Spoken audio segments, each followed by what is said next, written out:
ನಮ್ಮ ಕಥೆ ಎಷ್ಟು ಕಲೆಕ್ಟ್ ಆಗಿದೆ, ಅದನ್ನ ಏನಕ್ಕೆ ಯುಟಿಲೈಸ್ ಮಾಡಿದಾರೆ, ಯಾವ ಫಂಡ್ ಎಷ್ಟು ಕೊಟ್ಟಿದೆ ಅಂತ ಕೇಳಿದ್ರೆ ನಿಮ್ಗೆ ಮೂರನೇ ವ್ಯಕ್ತಿ ಮಾಹಿತಿ ಹೆಂಗಂತೆ ಸ್ವಾಮಿ. ಜೈ ಶ್ರೀರಾಮ್, ಎಲ್ಲರಿಗೂ ನಮಸ್ತೆ. ನನ್ನ ಹೆಸರು ದರ್ಶನ್ ಕೃಷ್ಣಪ್ಪ.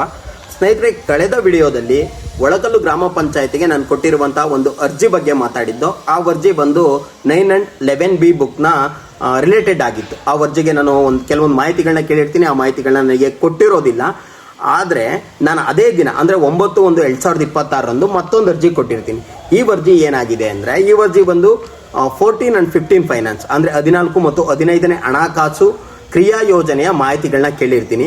ನಾನು ಅರ್ಜಿ ಯಾವ ರೀತಿ ಕೊಟ್ಟಿರ್ತೀನಿ ಅಂತ ಮೊದಲು ನಿಮಗೆ ತಿಳಿಸ್ಬಿಡ್ತೀನಿ, ಕೇಳಿಸ್ಕೊಡಿ.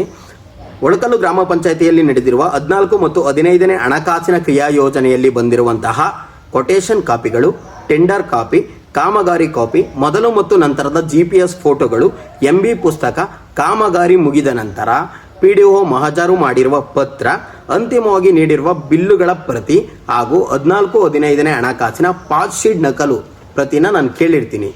ಇದು ಏನು ನಾನು ಸಪ್ರೇಟ್ ಅಂದರೆ ಯಾವುದ್ಯಾವುದೋ ಕಾಮಗಾರಿಗೆ ಆಗಿರೋದಲ್ಲ.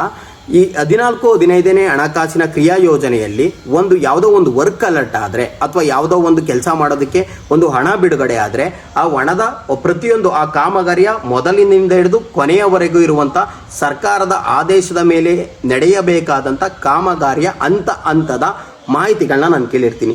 ಅದಕ್ಕೆ ನನಗೆ ಸಾರ್ವಜನಿಕ ಹಿತಾಸಕ್ತಿ ಅಂದರೆ ನಮ್ಮ ಮಾಹಿತಿ ಅಧಿಕಾರಿಗಳು ಉತ್ತರ ನೀಡಿದ್ದಾರೆ ಹಿಂಬರಹದ ಮೂಲಕ. ಯಾವತ್ತು 16/1/2026 ಅವ್ರ ಪ್ರಕಾರ ನನಗೆ ಅವ್ರು ಉತ್ತರ ನೀಡಿರೋದು.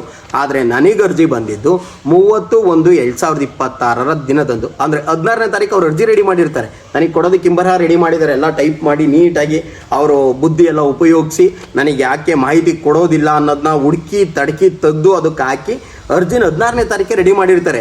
ಆದರೆ ನನಗೆ ಅರ್ಜಿ ಬಂದಿದ್ದು 30ನೇ ತಾರೀಕು. ಅಂದರೆ ನೀವು ಗಮನಿಸಬೇಕಾಗಿರೋದಿಷ್ಟೇ, 16ನೇ ತಾರೀಕು ರೆಡಿ ಆಗಿದ್ದ ಅರ್ಜಿ ಒಳಕಲ್ಲಿಂದ ನರಗ್ನಳಿಗೆ ನಡ್ಕೊಂಬಂದು ಕೊಟ್ಬಿಟ್ಟಿದ್ರು. ಅರ್ಧ ಗಂಟೆ ಕೆಲಸ ಸ್ವಾಮಿ, ಸ್ಪೀಡ್ ಪೋಸ್ಟ್ ಮಾಡಿದ್ದೀರಾ. 16ನೇ ತಾರೀಕು ರೆಡಿ ಮಾಡಿದರೆ 30ನೇ ತಾರೀಕು ಬಂದಿದೆ. ಅಂದರೆ ನಿಮ್ಮ ಕಾರ್ಯವೈಖರಿ ನಾವು ಮೆಚ್ಚಬೇಕಾದ್ದೆ. ಅವ್ರು ಕೊಟ್ಟಿರುವಂಥ ಮಾಹಿತಿ ಇಷ್ಟೇ, ನನಗೆ ಕ್ಲಿಯರ್ ಆಗಿ ಹೇಳಿದ್ದಾರೆ. ಈ ವಿಷಯಕ್ಕೆ ಸಂಬಂಧಿಸಿದಂತೆ ತಾವು ಕೋರಿರುವ ಮಾಹಿತಿಗಳನ್ನು ತಯಾರಿಸಬೇಕಾಗಿದೆ.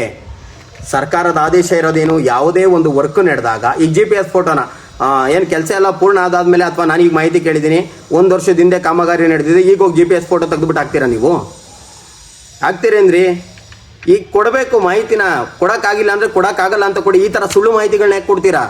ಅದಾದಮೇಲೆ ನೆಕ್ಸ್ಟ್ ಹೇಳಿದ್ದಾರೆ, ನಿಮ್ಮ ತಯಾರಿಸಬೇಕಾದ್ದರಿಂದ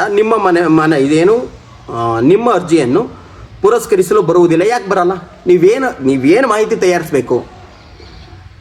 14 and 15 ಫೈನಾನ್ಸಲ್ಲಿ ಏನು ಹಣ ಬಿಡುಗಡೆ ಆಗಿದೆ ಅಂತ ನಿಮಗೆ ಗೊತ್ತು. ಹಣ ಯಾವುದಕ್ಕೆ ಬಿಡುಗಡೆ ಆಗಿದೆ, ಅದು ಟೆಂಡರ್ ಕಾಪಿ ಇರಬೇಕು, GPS ಫೋಟೋಸ್ ಇರಬೇಕು, ಕಾಮಗಾರಿ ನಡೆದಾದ್ಮೇಲೆ ಬಿಲ್ಗಳನ್ನ ನೀವು ಪಾಸ್ ಮಾಡಲೇಬೇಕು. ಬಿಲ್ ಪಾಸ್ ಆಗಿರುತ್ತೆ. ಆ ಬಿಲ್ ಪಾಸ್ ಆಗಿರೋ ಪ್ರತಿಗಳನ್ನ ಕೊಡಿ ಅಂದರೆ ನೀವು ಇದನ್ನ ಏನು ದಾಖಲಾತಿಗಳನ್ನ ತಯಾರಿಸಬೇಕು ಅಂದರೆ ಏನು ಅರ್ಥ ಅದು? ಮತ್ತೆ ಇನ್ನೊಂದು ಅಂಶ ಮೆನ್ಷನ್ ಮಾಡಿದರೆ, ಅಲ್ಲದೆ ತಾವು ಕೋರಿರುವ ಮಾಹಿತಿಗಳು ಕ್ರೋಢೀಕರಿಸಬೇಕಾಗಿದೆ. ಕ್ರೋಢೀಕರಿಸುವ ಕಾರಣ ತಮ್ಮ ಮನವಿಯನ್ನು ಪುರಸ್ಕರಿಸಲು ಬರುವುದಿಲ್ಲವೆಂದು ತಿಳಿಸಲಾಗಿದೆ. ಏನು ಕ್ರೋಢೀಕರಿಸಬೇಕು? ಎಲ್ಲೆಲ್ಲಿಂದ ಕ್ರೋಢೀಕರಿಸಬೇಕು? ಎಲ್ಲೆಲ್ಲಿಂದ ಕ್ರೋಢೀಕರಿಸಬೇಕು ಅನ್ನೋದು ನೀವು ಕ್ಲಿಯರ್ ಆಗಿ ಹೇಳಲೇಬೇಕು. ಯಾಕೆಂದರೆ ಇದು ತುಂಬ ನೀವು ಪ್ರತಿಯೊಂದು ಅರ್ಜಿಗೂ ಇದೇ ಥರ ಉತ್ತರ ಕೊಟ್ಬಿಟ್ರೆ ನಾವು ಕೇಳಿರೋದು ಒಂದು ಮಾಹಿತಿನೂ ನೀವು ಕೊಡೋಕ್ಕೆ ನಿಮ್ಮ ಕೈಲಿ ಆಗಲ್ಲ ಅನ್ನೋದ್ಮೇಲೆ ಪಂಚಾಯತಿಲಿ ಏನು ಕೆಲಸ ಮಾಡ್ತಾ ಇದ್ದೀರಾ? ಅಥವಾ ಪಂಚಾಯತಿಲಿ ಯಾವುದು ಕೆಲಸಗಳೇ ನಡೆದಿಲ್ವಾ? ಪಂಚಾಯತಿಲಿ ಯಾವುದು ಕೆಲಸಗಳೇ ನಡೆದಿಲ್ಲ. ನೀವು ಯಾವುದು 14, 15 ಫೈನಾನ್ಸ್ ಅಡಿ ಯಾವುದು ಕೆಲಸಗಳನ್ನೇ ಹಾಕ್ಕೊಟ್ಟಿಲ್ಲ, ಕೆಲಸಗಳೇ ನಡೆದಿಲ್ಲ, ಯಾವುದು ಬಿಲ್ಲೇ ಪಾಸ್ ಆಗಿಲ್ಲ ನಿಮ್ಮ ಪ್ರಕಾರ. ಯಾಕೆಂದರೆ ಇನ್ನೂ ಕ್ರೋಢೀಕರಿಸಬೇಕಲ್ಲ ನೀವು. ಈಗ ಬಿಲ್ ಪಾಸ್ ಮಾಡಿ ಅಥವಾ ಈಗ ನೀವು ಒಂದು ವರ್ಕ್ ಅಲರ್ಟ್ ಮಾಡಿ ಈಗ ನೀವು ಕ್ರೋಢೀಕರಿಸಬೇಕು. ಇನ್ನೊಂದು ಕೊಟ್ಟಿದ್ದಾರೆ, ಅರ್ಜಿದಾರರಾದ ತಾವು ಕೋರಿರುವ ಮಾಹಿತಿಗಳು ಹಾಗೆ ತೆಗೆದುಕೊಂಡಿರುವ ಕ್ರಮಗಳ ದಾಖಲೆಗಳನ್ನು ಒದಗಿಸುವುದು ಕುರಿತಂತೆ ಇದನ್ನು ಒದಗಿಸುವ ವೆಚ್ಚವು ಗ್ರಾಮ ಪಂಚಾಯತಿಗೆ ಅತಿ ಹೆಚ್ಚಿನ ಸಂಪನ್ಮೂಲವನ್ನು ಬಳಸಿಕೊಳ್ಳುವ. ಯಾವ್ದು ಬಳಸ್ಕೊತೀರ ಅತಿ ಹೆಚ್ಚಿನ ಸಂಪನ್ಮೂಲ? ನೀವು ಮಾಹಿತಿ ಇರುತ್ತೆ, ಮಾಹಿತಿದೊಂದು ಕಾಪಿ ಕೊಡಬೇಕು. ಆ ಕಾಪಿಗೆ ಎಷ್ಟು ಜೆರಾಕ್ಸಿಗೆ ವೆಚ್ಚ ಆಗುತ್ತೋ ಅದನ್ನು ಬರ್ಸಕ್ಕೆ ನಾನು ರೆಡಿ ಇದ್ದೀನಿ. ಆದರೂ ನೀವು ಮಾಹಿತಿ ಕೊಡೋದಕ್ಕೆ ಅತಿ ವೆಚ್ಚ. ಏನು ದುಡ್ಡು ಉಳಿಸೋದು ಎಲ್ಲೆಲ್ಲಿಂದ? ಯಪ್ಪ ನೀವು ಉಳಿಸಿರೋದ್ರ ಬಗ್ಗೆ ನೆಕ್ಸ್ಟ್ ಸ್ಟೆಪ್ಪಲ್ಲಿ ತೋರಿಸ್ತೀನಿ. ಎಷ್ಟು ಉಳಿಸಿದ್ದೀರಾ, ಎಷ್ಟು ತಿಂದಿದ್ದೀರಾ, ಎಷ್ಟು ಕಳೆದಿದ್ದೀರಾ. ಮತ್ತೊಂದು ಅಂಶ ಮೆನ್ಷನ್ ಮಾಡಿದ್ದಾರೆ, ಏನು ಮಾಹಿತಿ ಹಕ್ಕು ಅಧಿನಿಯಮ 2005 ನಿಯಮ 8(1)(e) ಮೇರೆಗೆ ತಾವು ಕೋರಿರುವ ಮಾಹಿತಿಯು ಗ್ರಾಮ ಪಂಚಾಯಿತಿ ಹಾಗೂ ಗುತ್ತಿಗೆದಾರರ ನಡುವಿನ ಆರ್ಥಿಕ ವ್ಯವಹಾರ ಹಾಗೂ ಕಾಮಗಾರಿಗಳ ಕುರಿತಿನ ವಿಶ್ವಾಸ ಹಾಗೂ ನಂಬಿಕೆ. ಏನು ವಿಶ್ವಾಸ ನಂಬಿಕೆ ಅಂತ ನೀವೇನು ಸಂಬಂಧ ಬೆಳೆಸ್ತಿದ್ದೀರಾ? ಸಂಬಂಧ ಬೆಳೆಸ್ತಿದ್ದೀರೇನ್ರಿ? ವಿಶ್ವಾಸಂಗಿರಬೇಕು. ನೀವು ಮೊದಲು ಗ್ರಾಮಸ್ಥರು ಹಳ್ಳಿಯ ಜನರ ಹತ್ರ ನಂಬಿಕೆ ಉಳಿಸ್ಕೊಳ್ಳಿ. ಗ್ರಾಮ ಪಂಚಾಯತಿ ನೀವೇನು ಗ್ರಾಮ ಪಂಚಾಯತಿಯ ಪ್ರತಿಯೊಬ್ಬರು ಅಧಿಕಾರಿಗಳು ಗ್ರಾಮಸ್ಥರ ಹತ್ರ ನಂಬಿಕೆ ಉಳಿಸ್ಕೊಳ್ಳಿ. ಸಂಬಂಧ ಗುತ್ತಿಗೆದಾರರ ಹತ್ರ ಅಲ್ಲ ನೀವು ಬೆಳೆಸ್ಬೇಕಾಗಿರೋದು. ಏನು ಸಂಬಂಧ ಬೆಳೆಸ್ಬೇಕು ಅಂದರೆ ನೀವೇನು ಹೆಣ್ಣು ತರಬೇಕಾ, ಹೆಣ್ಣು ಕೊಡ್ಬೇಕಾ, ಅಥವಾ ಬೇರೆ ಏನೋ ಸಂಬಂಧ ಬೆಳೆಸ್ಬೇಕಾ? ನೀವು ಏನು ಸಂಬಂಧ ಬೆಳೆಸ್ಬೇಕು? ನಮ್ಮ ದುಡ್ಡಲ್ಲಿ ನಾವು ಕಟ್ಟಿರುವಂಥ ಕಂದಾಯ ಅಥವಾ ನಮ್ಮ ಹೆಸರಿಗೆ ಬರುವಂಥ ಅನುದಾನನ ನೀವು ತೊಗೊಂಡೋಗಿ ಕೆಲಸ ಮಾಡಿ ಅಂತ ಅವ್ರಿಗೆ ಕೊಡೋದು. ಅದು ನಮ್ಮ ಕೆಲಸಗಳನ್ನ ನಮ್ಮ ಊರಿಗೆ ಅಥವಾ ನಮ್ಮ ಗ್ರಾಮ ಪಂಚಾಯತಿಯ ವ್ಯಾಪ್ತಿಯಲ್ಲಿ ಕೆಲಸ ಮಾಡಿಸ್ಬೇಕಾಗಿರೋದು. ನೀವು ನಿಮ್ಮ ವೈಯಕ್ತಿಕ ವಿಚಾರ ಕೇಳ್ತಾ ಇಲ್ಲ ನಾನಿಲ್ಲಿ. ನನಗೆ ನಿಮ್ಮ ವೈಯಕ್ತಿಕ ವಿಚಾರಗಳೇ ಬೇಡ.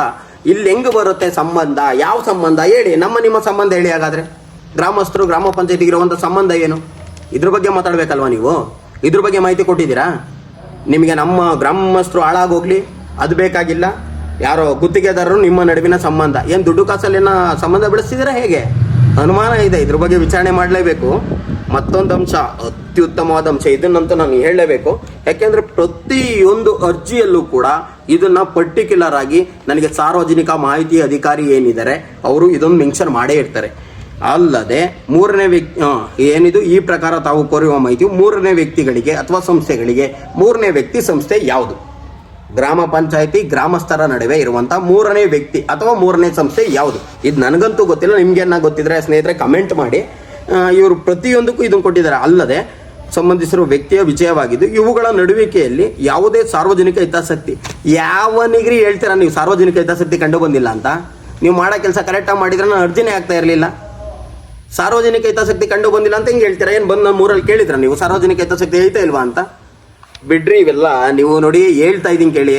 ನುಣುಚ್ಕೊಳೋದಾಗ್ಲಿ ಅಥವಾ ಮಾಹಿತಿನ ತಿರ್ಚೋದಾಗ್ಲಿ, ಸುಳ್ಳು ಮಾಹಿತಿನ ಕೊಡೋದಾಗ್ಲಿ ನಿಲ್ಲಿಸ್ಬಿಡಿ. ಈಗ ಏನು ವ್ಯವಸ್ಥೆ ಬೆಳೀತಾ ಹೋಗ್ತಾ ಇದೆ, ನೀವು ಕೊಡಲಿಲ್ಲ ಅಂದರೂ ಎಲ್ಲಿ ತಗೋಬೇಕು ಅನ್ನೋದು ಮಾಹಿತಿ ನಮಗೆ ಗೊತ್ತಿದೆ.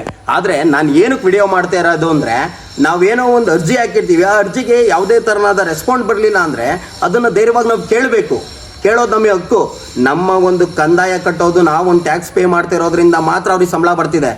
ಎಲ್ಲೇ ಮೂರನೇ ಮೂಲ ಯಾವುದಿದೆ? ನೀವು ಹೇಳ್ರಿ ಸ್ನೇಹಿತರೆ, ಮೂರನೇ ಮೂಲ ಯಾವುದರಿಂದ ಇವ್ರಿಗೆ ಸಂಬಳ ಬರ್ತಾ ಇದೆ? ಸಂಬಳದ ವಿಚಾರ ಬೇಡ, ಸರ್ಕಾರ ಕೊಡ್ತಾ ಇದೆ, ಮಾತಾಡೋಣ. ಈಗ ಪಂಚಾಯತಿಗೆ ಬರೋಂಥ ಅಷ್ಟು ಫಂಡು ನಮಗೆ ಬೇಕೇ ಹೊರ್ತು ನಮ್ಮ ಯುಟಿಲೈಸೇಷನ್ಗೋಸ್ಕರನೇ ಇರೋದೇ ಹೊರ್ತು ಅಥವಾ ಇವ್ರ ಅಭಿವೃದ್ಧಿಗೋಸ್ಕರ ಆಯಿತಾ? ಮೆಂಬರ್ಗಳನ್ನ ಆಯ್ಕೆ ಮಾಡಿರ್ತೀವಿ. 3 ಜನ ಯಾರೋ ನಮ್ಮೂರಲ್ಲಿ ನಮ್ಮ ಊರಿನ ಉದ್ಧಾರ ಮಾಡ್ತಾರೆ ಅಂತ ಆಯ್ಕೆ ಮಾಡಿರ್ತೀವಿ. ಅವರು ನಮ್ಮ ಊರಿನ ಉದ್ಧಾರಕ್ಕೋಸ್ಕರ ಶ್ರಮಿಸಲ್ಲ. ಅಂದಾದ್ಮೇಲೆ ನಾವು ಹೋಗಿ ಯಾರನ್ನು ಕೇಳಬೇಕು? ಪಂಚಾಯತಿ ಅಧಿಕಾರಿಗಳನ್ನೇ ಕೇಳಬೇಕು ತಾನೆ. ನಿಮ್ಮ ಹತ್ರನೇ ಉತ್ತರ ಇಲ್ಲ ಅಂದರೆ ಹೆಂಗೆ? ಸ್ನೇಹಿತರೆ, ವ್ಯವಸ್ಥೆ ಬದಲಾಗಬೇಕು ಅಂದರೆ ನಾವು ದೃಢ ನಿರ್ಧಾರ ತಗೊಳ್ಳೇಬೇಕು, ನಾವು ಪ್ರಶ್ನೆ ಮಾಡಲೇಬೇಕು. ನಾನು ಹೇಳ್ತಾ ಇರೋದಿಷ್ಟೇ. ದಯವಿಟ್ಟು ನಿಮ್ಮ ಊರಿನಲ್ಲೂ ಈ ಥರ ತುಂಬ ಸಮಸ್ಯೆಗಳಿರ್ಬೋದು ಅಥವಾ ನಿಮ್ಮೂರಲ್ಲಿ ಅಚ್ಚುಕಟ್ಟಾದ ಕೆಲಸಗಳು ನಡೀತಾ ಇರ್ಬೋದು. ಯಾವುದೇ ಇದ್ರೂ ನೀವು ಧ್ವನಿ ಎತ್ತಿ ನಮಗೂ ಕೂಡ ಕಮೆಂಟ್ ಹಾಕಿ. ನಿಮ್ಮ ಊರಿನ ಬಗ್ಗೆನೂ ಕೂಡ ಧ್ವನಿ ಎತ್ತೋಣ. ಧನ್ಯವಾದ. ಇನ್ನೂ ತುಂಬ ಇದೆ ಸರ್, ಇನ್ನೂ ನೀವು ತಿಳ್ಕೊಬೇಕು, ನಾನು ತಿಳಿಸ್ಬೇಕಾದ ತುಂಬ ಇದೆ. ಇನ್ನೂ ಯಾವುದದು ನಮ್ಮ ಮೇರಿ ಪಂಚಾಯತ್ ಆ್ಯಪಿಗೆ ಬಂದಿಲ್ಲ, ಬರ್ತೀನಿ. ಧನ್ಯವಾದ.